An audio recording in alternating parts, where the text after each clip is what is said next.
veulent tous des Marocaines, nous dit-elle avec fierté, sur un fond de musique algérienne.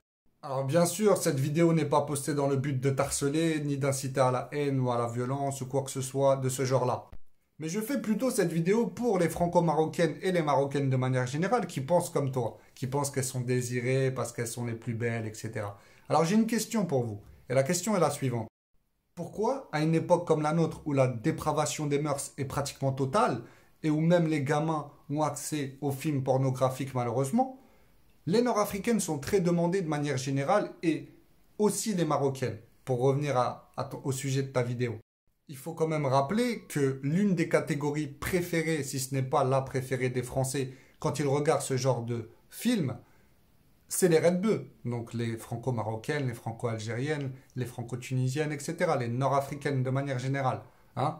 Et c'est pas nous qui avons créé l'injure Redbeux. Hein. C'est les producteurs de ce genre de film au passage. Je dis ça pour les gens de mauvaise foi dans notre communauté ou dans d'autres communautés qui essayent de nous refiler la patate chaude, comme on dit. Mais non, c'est eux, c'est pas nous. Normalement, vous avez commencé à comprendre là où je veux en venir, et donc pourquoi des hommes d'autres communautés en France veulent une franco-marocaine, une franco-algérienne, une franco-tunisienne. Parce que à cause de ces productions pornographiques, vous êtes vus comme des femmes aux mœurs légères qui se lâchent avec des hommes d'autres communautés parce qu'elles ont honte de se lâcher avec les hommes de leur communauté inexistante. Mais vu qu'elle parlait des Marocaines comme elle, on va parler des Marocaines. Alors, dans le monde prétendument arabe, et notamment dans les pays panarabistes comme l'Égypte ou ceux de la péninsule arabique, ils ont créé le mythe de la Marocaine, comme quoi elle serait la plus belle, etc.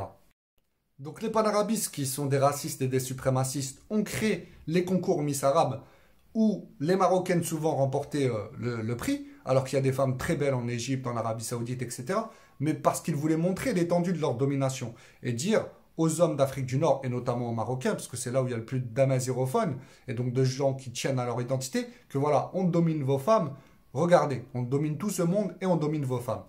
Et de là, ils ont sali l'image de la Marocaine, au point que c'est devenu une marque de la prostitution dans leur pays. Ils l'ont diabolisée, sorcière, prostituée, etc.